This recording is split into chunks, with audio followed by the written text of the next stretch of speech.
she says that she can only drink water. Are you worried about her story? Like, should I... No, you can talk to her. She seems like a really sweet girl, 22 or something, has a lot of anxiety, and from what she's claiming, she's the full-on aggressor here. That's kind of what he was saying. Right. I'd love to go talk to the independent witnesses, and maybe that's what I'll go do. Okay. Yeah, there's a couple waters. Here's this back, because you might need that for someone else.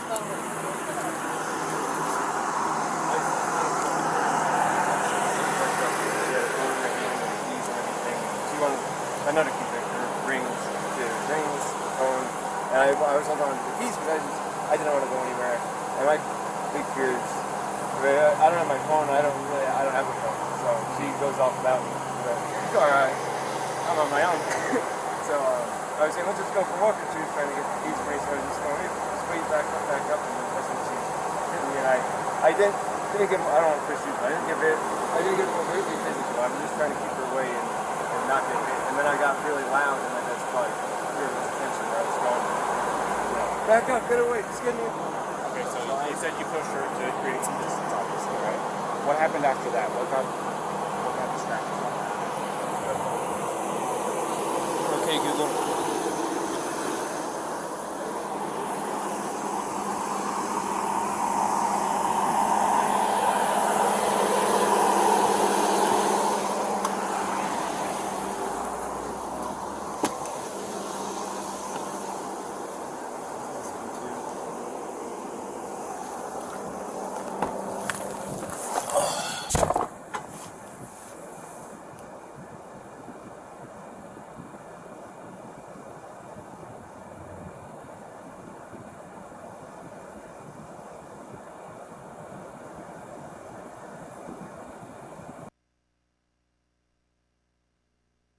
Police, how are you? Hey, we got this van stopped, and we've separated the male and the female, and we got both of their stories. Now that we're not looking for them so intensely, I was just wondering if you had a minute to just kind of repeat to me what it is exactly you saw. No problem, sir. Yeah, so I was talking to my friend across the street near the Forest Service building, and I just noticed that this couple was sort of arguing a bit. And, I wasn't staring at them, but it did catch my attention. And what I noticed is it seemed like they were sort of squabbling over a phone. I want to say that he was trying to grab her phone, and I'm not sure exactly why. And then it seemed like he had sort of blocked the one side of the van and sort of wasn't letting her in. And then the male was stepping into the driver's seat, and she was trying to get into the van. I think he said something about, why are you being so mean, something like that. And I remember she sort of hit him a few times, and it wasn't like slugs in the face, but just kind of like two kids kind of fighting. They reminded me of very mature, I don't know, children sort of fighting. But there seemed like something was off, and it seemed like a weird vibe. And eventually it's like, she crawled into the driver's seat, sort of like got into the vehicle over his lap, sort of forced her way in, I guess. And then they were in the car, and then they just drove away. So I wasn't sure what the nature of the argument was or what. It just seems like there was some sort of disagreement and some sort of like shutting. I don't know why she would have entered through the driver's door. I thought that was strange. So I thought about calling it in, but as soon as I walked up this bar, there was another gentleman who was already calling it in, so I was like, oh, good on you. That seemed a bit off. I wasn't sure what to do in that situation, but that's what I saw, and if there's any other specific questions, I'm happy to try to answer. Did you ever see the male strike the female? I would say that I think I saw maybe a push or a shove, but not like a full-on punch to the face or anything. Was the shove was the shove or push an aggression towards her, or was it a defensive maneuver away from her, or to get her away from him? That's a good question. It was unclear what was going on to me, but it did seem like he was. It seemed like he was trying to close off the passenger side of the vehicle and close things up. It almost seemed like he put that backpack or something on the back of the vehicle. I'm not sure. And then he was stepping in and she was out. She trying to get in. So maybe Okay.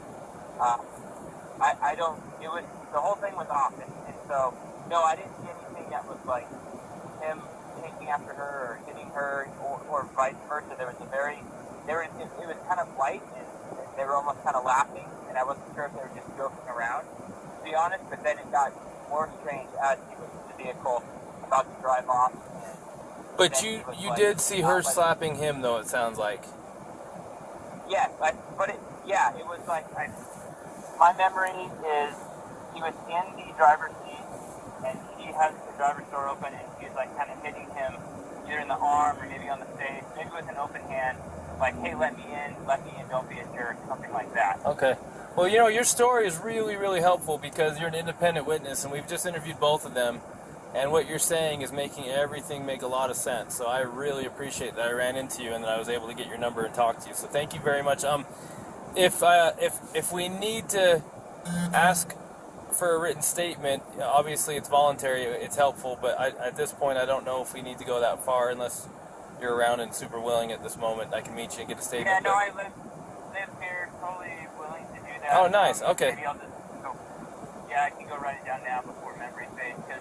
Like I said, I was kind of just casually observing, but something did seem off, and just wanted to make sure that no one was in a bad situation. So where can we find you to give you a form real quick?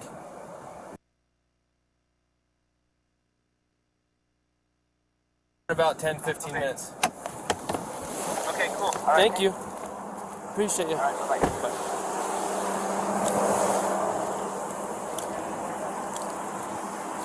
Hey, Robin. So I just got off the phone with one of the two witnesses, and I recorded it. Do you want me to tell you what he said real quick? Do you mind hanging with him for a minute? So, I think we'll get away from both of them. So,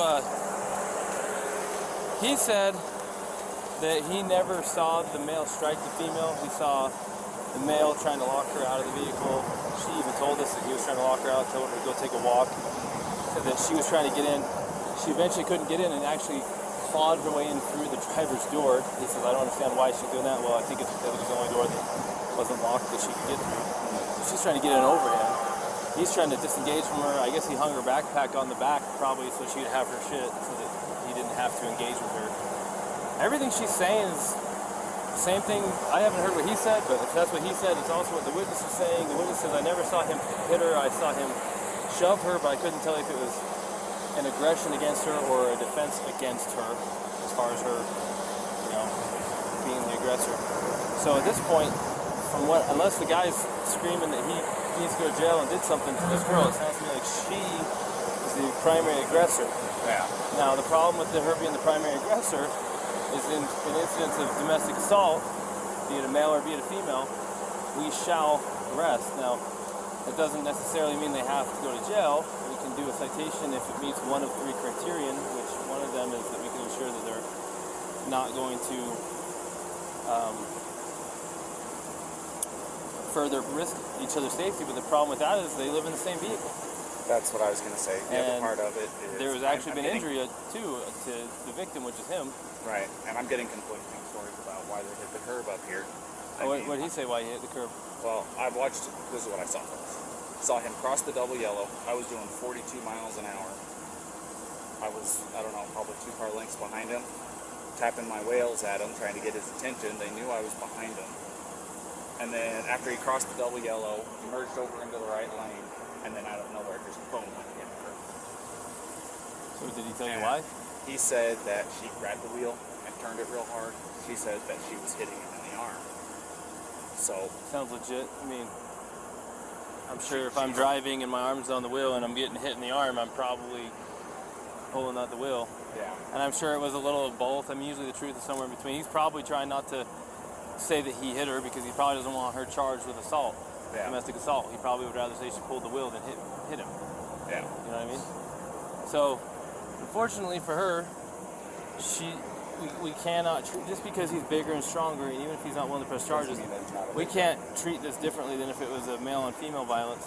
Yeah. And we're going to have to charge her, and we can do a citation if there's some arrangement that can be made to separate them, and then we have to let them know that there's no contact order in effect.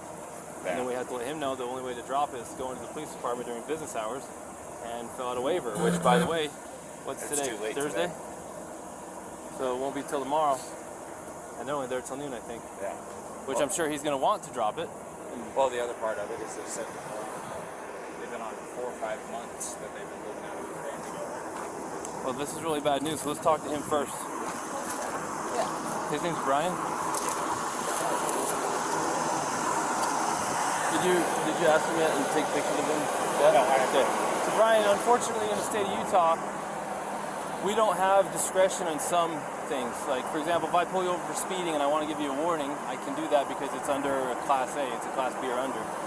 If I want to give you warnings for all kinds of stuff, I can. But there's a few things I can't. Like, when I say I, the police, I'm not in charge of this. One of the things that the state legislature doesn't give us discretion on is charges when it comes to a domestic assault. And it sounds like you guys are living together, so you meet the statute for domestic partners, and you do have injury, and both an independent witness, probably the next one we're going to talk to as well, which we haven't talked to yet, but the one we did talk to, and your own companion have made it clear that she was the primary aggressor, and that she was striking you and that you received injuries. You haven't admitted to striking her. She has not admitted to you striking her. The witness did not see you strike her. So at this point, you're the victim of a domestic assault. That even if you didn't want to pursue this, we don't have a choice. The best thing we could do to not, the law says we have to charge her. It doesn't say we have to put her in jail.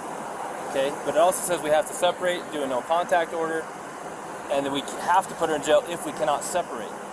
And there's a little problem here. Is you guys are out of Florida living in the van together. How are we supposed to separate you guys? Now, I don't want to take this small 20, what is she? Yeah, she's a 22-year-old female in jail to jail. That you could definitely defend yourself against, but at the same time, we can't say because you're a male and she's a female, we can't treat this different than if you were the male hitting her. We got to treat it the same. Yeah, no.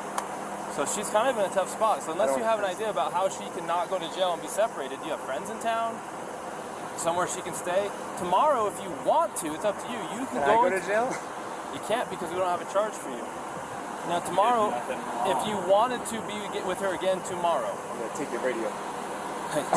if you want to be with her again tomorrow, because it's after 5, so our office is closed, you can go to the police department, fill out a waiver to drop the no contact order, so you guys can still be together. But she's gonna have a court date online in a week or two. She's gonna have to show up for her court date online and answer. The prosecutor might drop it. They might say, for example, if you're not willing to pursue it, if that's your decision. Anyway, I was going to say, it definitely is. I'm not going to pursue anything. She's my fiance. I love her. It's just a little squabble. I'm sorry that I had to get so public. Stuff happens. So I just want to get like the checklist of things I got to do to get rid of it. So if you want her back, date. Well, she'll get a paper with a court date. How do I get rid of it? Well, the court date has to be attended in order for them to decide whether they need to continue or drop it. The first is just an initial appearance to say, are you who we think you are? Yes. Do you understand the charge that's been brought against you? Yes or no? Yes or no, the answer. Do you have an attorney? Yes or no? Do you need one? And then from there, she can ask to speak with the prosecutor.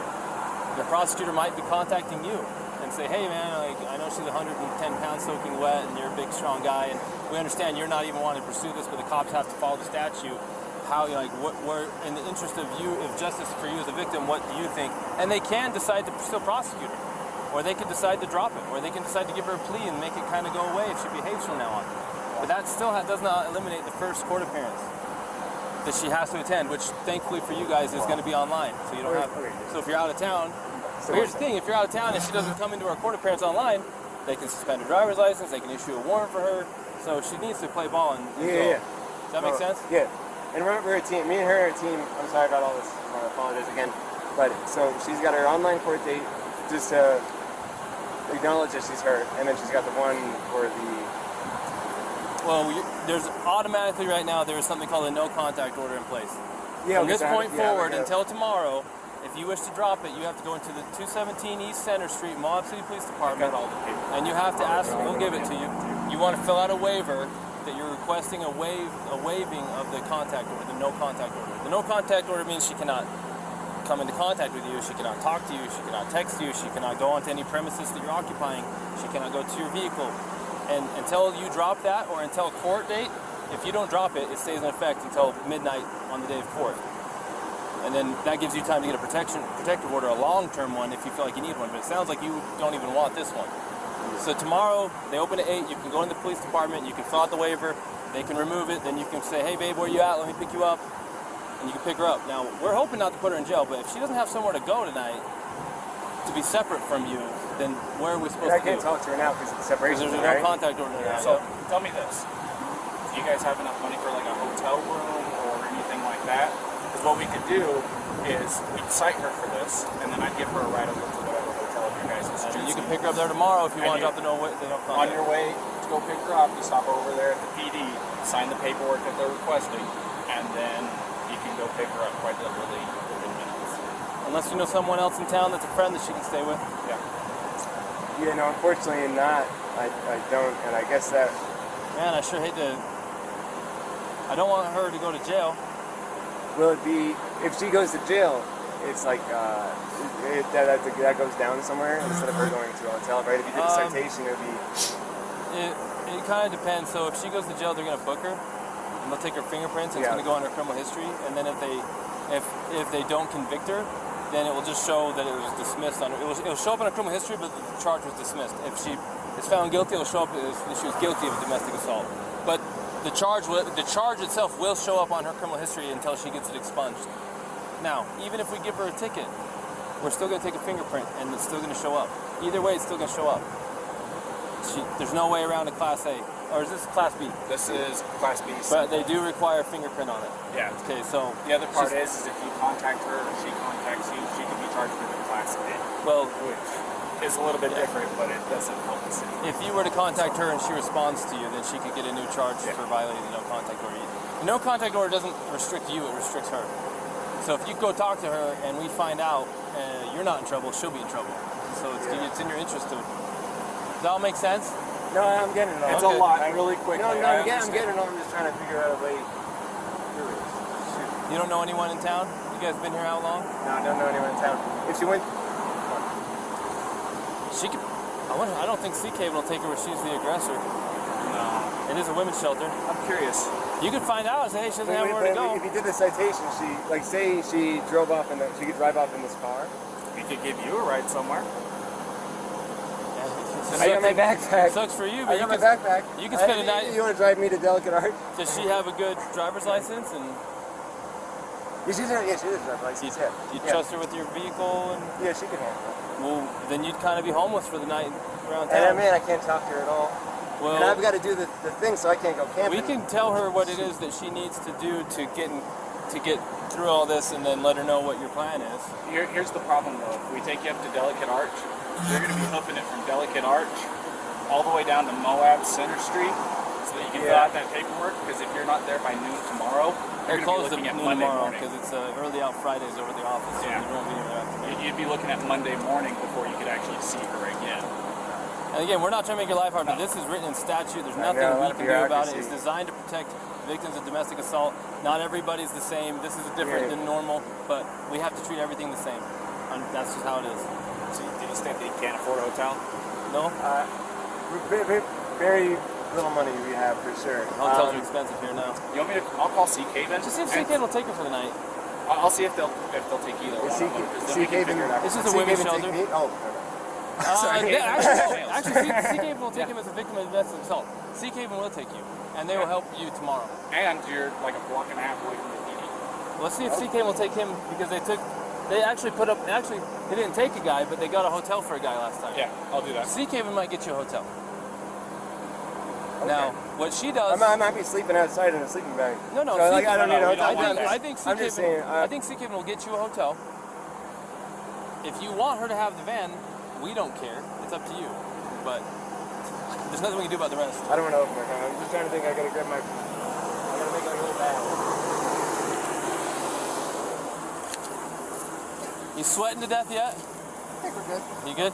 I'm going to talk to you real quick, but I've been talking so much, I got to get some water. I'll be right back. Let me grab the water.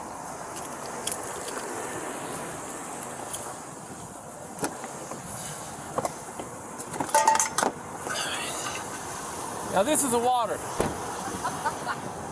It's cold water. That's how we get visitors. Oh, yeah? Okay, Gabby, when you grow up and you're a full-grown man, this is what you'll drink from.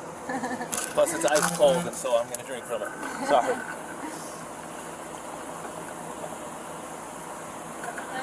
I can still hear the ice. You'll probably never be a full-grown man. And then you do curls. Then you can do your curls. So, look, I'm going to speak to you frankly. I have a daughter almost your age, and I'm looking at you not so much like a suspect, but also as kind of a victim, in the sense that you're dealing with some struggles emotionally and mentally at your age.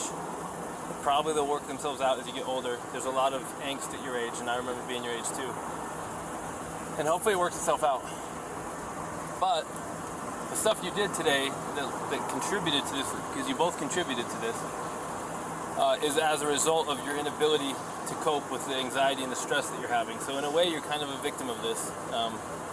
I think you would have done better if you had the skills to do better. But you don't learn skills until you learn skills. And you don't have enough life experience yet to know how to navigate everything. Like, I don't either, but I can navigate what happened. If I was in your shoes, I could handle it different because I'm 39 years old. I've been through it. But I've got a lot of life lessons to learn still because I'm like my dad and my grandpas, they know stuff I don't know, right? They can do stuff I don't know. So in a way, I'm just letting you know that we sympathize with you.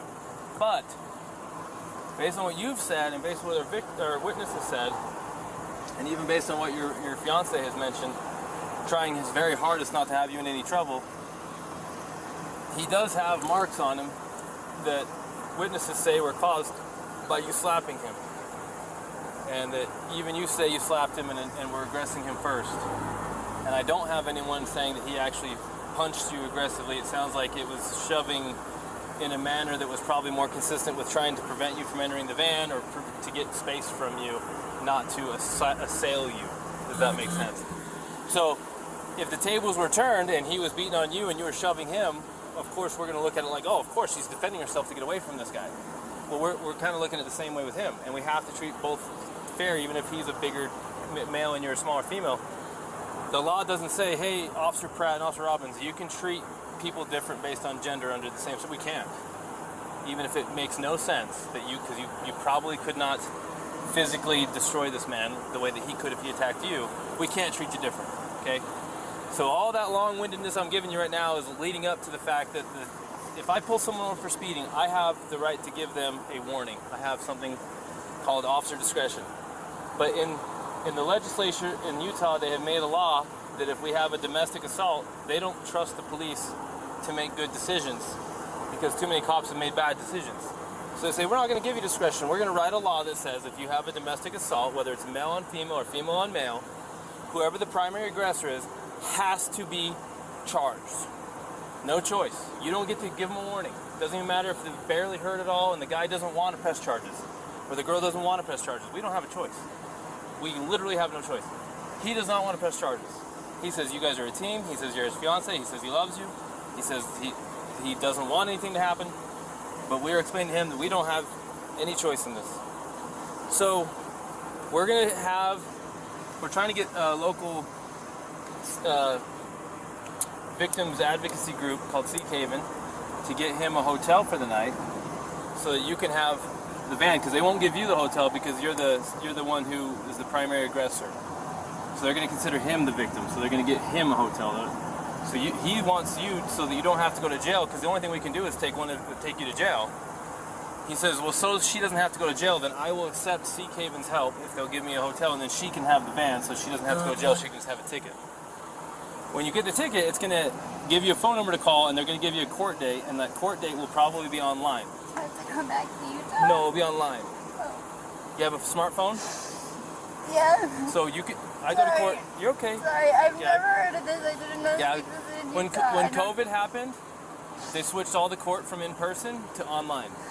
So when I go to court now, I have a ticket for hitting the curb or something, please, because we're okay. Like, where does it I say understand, that? but we don't have any, like.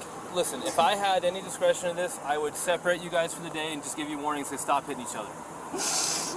But I lawfully don't have discretion here. I don't have any. Because somebody said something, like a witness said something. There's two witnesses, and then there's what you said and what he said, and guess what? It all matches nicely that you were the primary aggressor, and that the injuries he has were caused by your aggression towards him.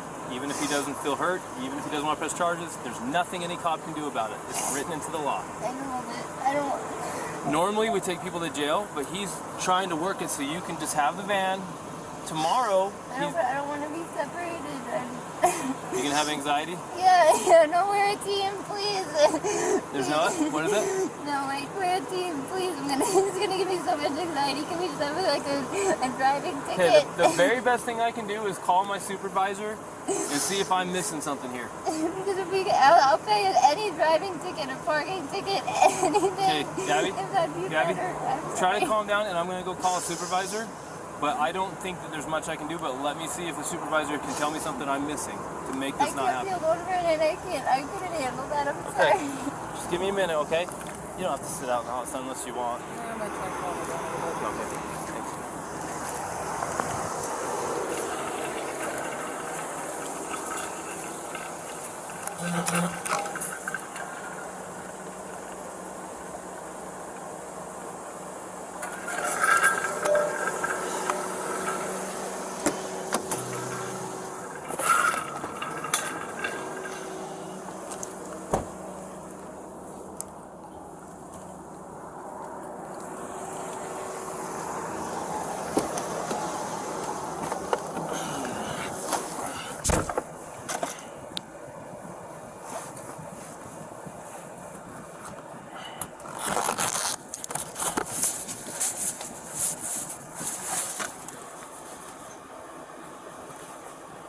Hey, so a tiny little girl, 22 years old, slapped her boyfriend, her fiance, several times. He's got a little bit of a little tiny abrasion on his chin, on his jaw. They got into a van and drove off. He got called in by there's one caller and then a witness. Got them stopped. The story from the witnesses matches the story from the female, matches the story to the male. She was pissed off, she's having a rough day, he tries to separate from her, she's not staying away from him, she has severe anxiety problems. He locks her out of the van, says you need to go for a walk and cool off. She's forcing her way into the van, she's clawing her way past him into the van to be with him. He's shoving her to get her out of the van, but he's not assaulting her, or he's not assailing her, he's trying to keep her out. She's punching, slapping, everything. She's got to be 105 pounds soaking wet, 22, full of anxiety, having a really tough time. Not making excuses, but I mean, it is written into code. We do have a domestic assault here. He's not wanting to pursue it. He's very adamant. He does not want to pursue it. We're explaining we don't have any discretion on these things. We're giving him a no contact. We're letting Seek Haven see if they can get him a hotel so she can have the van so that we don't have to put her in jail. She's really struggling with the idea of being alone and not with him and not having the van. They want to be together. I told her, look, there's not anything I can do. This is all written into freaking statute. I just said the last thing I can do is call a supervisor and see if where this is such a minor. It was like a slap fight, and the injury is from a fingernail. I just don't know if it's worth the whole domestic thing or not, or if it's going to get us in trouble if we don't do it this way.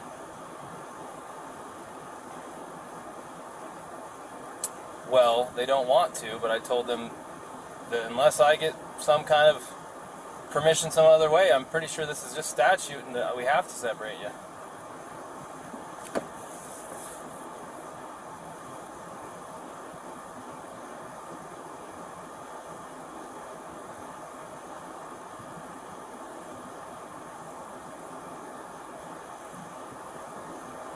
As far as the domestic assault charge, what do you think about that?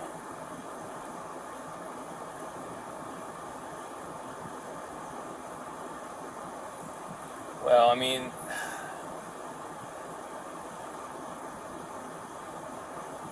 do the whole thing or not? But is there a way to not do anything on something like this? I mean, it's so minor. It's hard to say, right?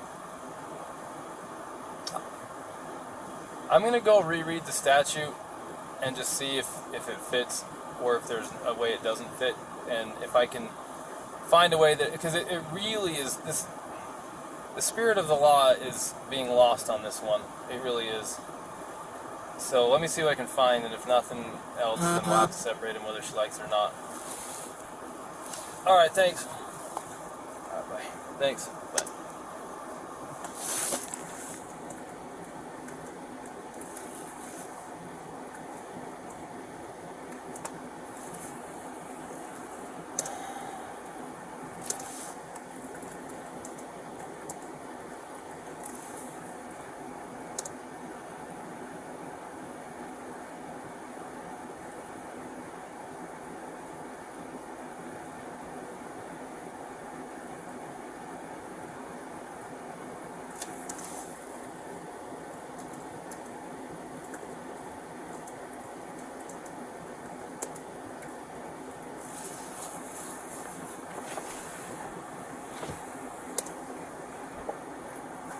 Bodily injury means physical pain, illness, or any impairment of physical condition.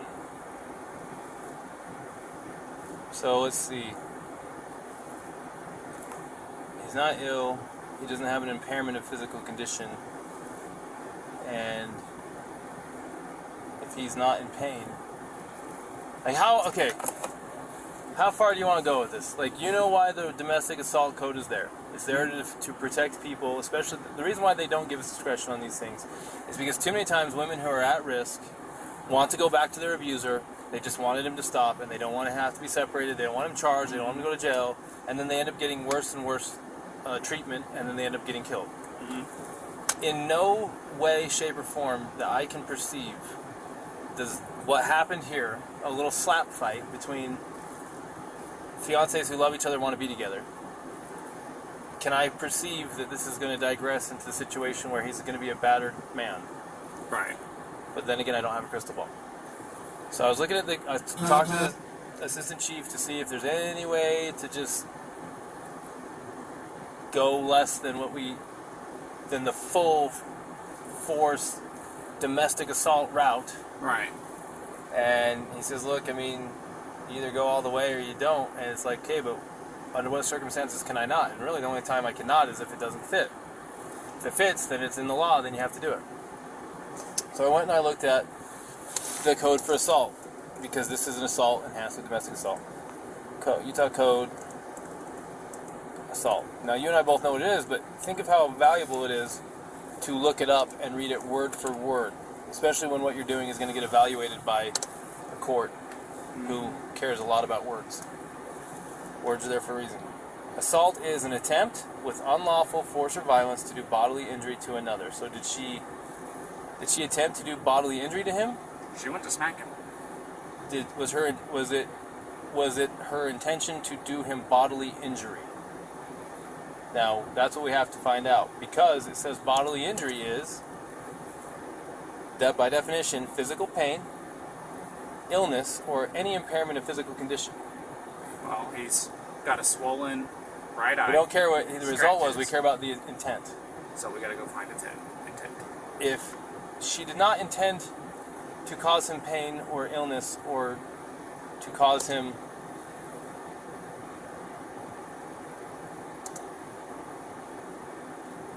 impairment of physical condition. Was it intent and attempt, or intent or attempt? When you're attempting to do something, you have to intend to do it. True. If I attempt to get a basketball through a hoop, I have to intend to do it. Intent is implicit with attempt. Right. Okay, so what was her intent? What was her intention?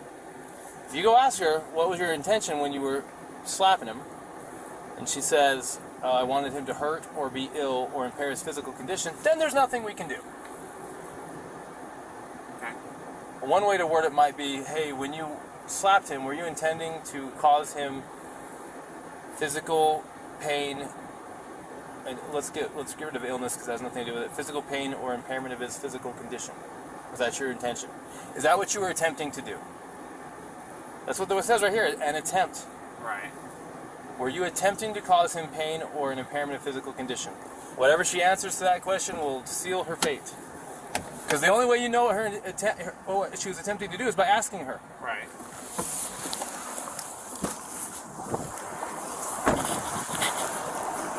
Set it up right. Set it up just right. That's how people slap someone that way.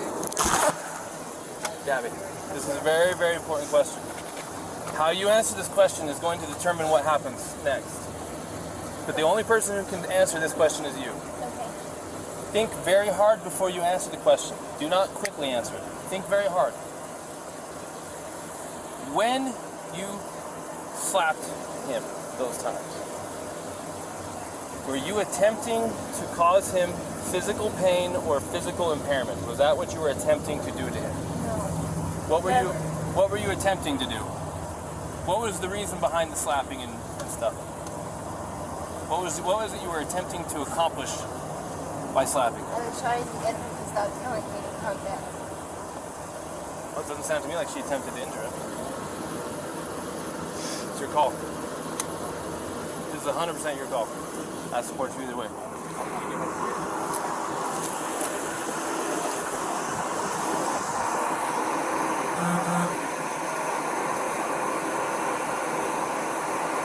Can't say that I did very legally. She openly admitted to me earlier that she was striking him in the arm. He said that she was striking him in the arm. He said she was, and that's what caused him to hit the curb. She said that she grabbed her. I might have this too mixed up, probably. No, she said that too, that she started distracting him by hitting him, and that he probably looked at her, and that's why the mark is on the window side. And she said it's her fault that he swerved because she was distracting him by hitting him. But she said she didn't try to hurt him, it wasn't malicious, she thought that he wasn't listening to her. So assault is an attempt with unlawful force or violence to do bodily injury to another. The code for bodily injury, the definition says, bodily injury is infliction of pain or physical impairment or illness. So you can go. Now I'm recording, and society and the judges and everyone can judge me for this. I am looking at a 110-pound female and her fiance who have no means to be separated. He doesn't want to pursue it. She's not a threat to him, more than slight abrasions from her fingernails.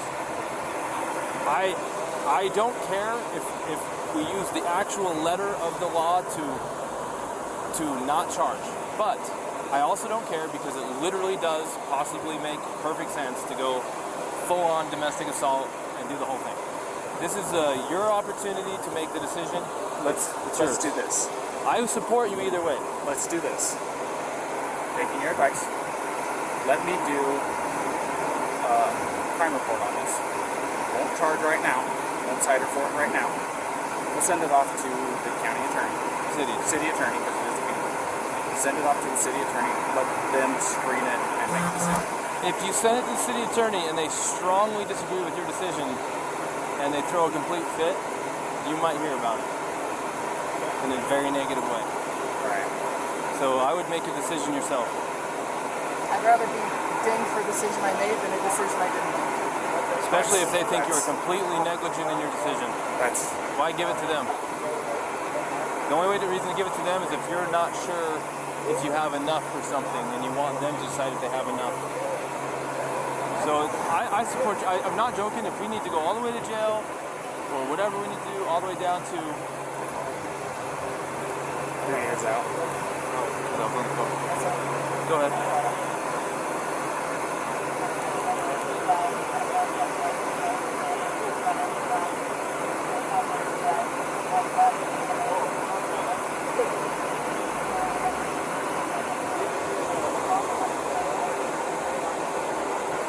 I better go on that.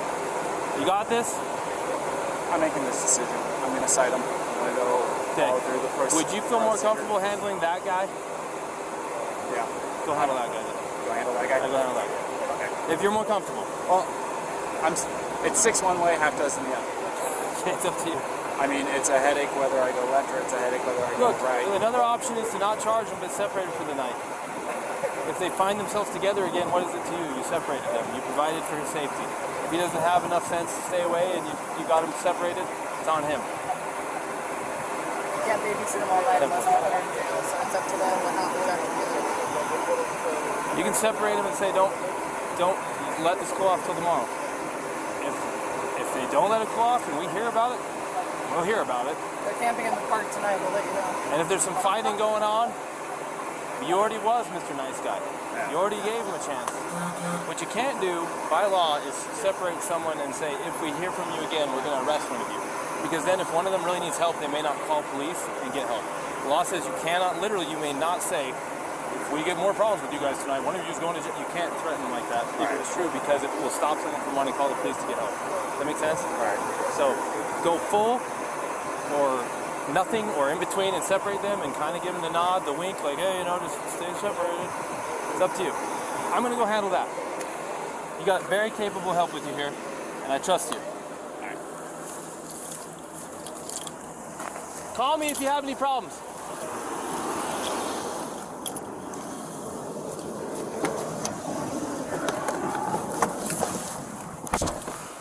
SOTT, I'll separate. I'll be en route to that intoxicated male.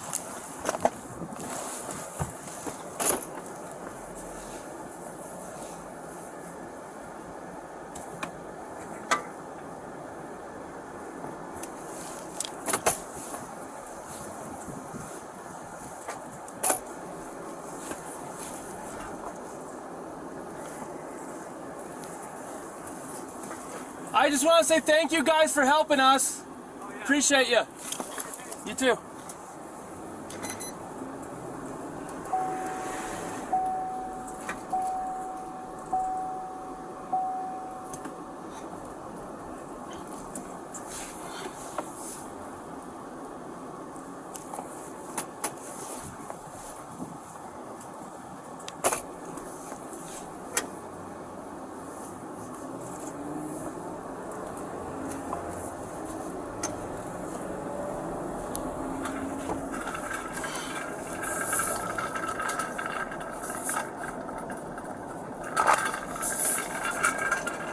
Uh-huh.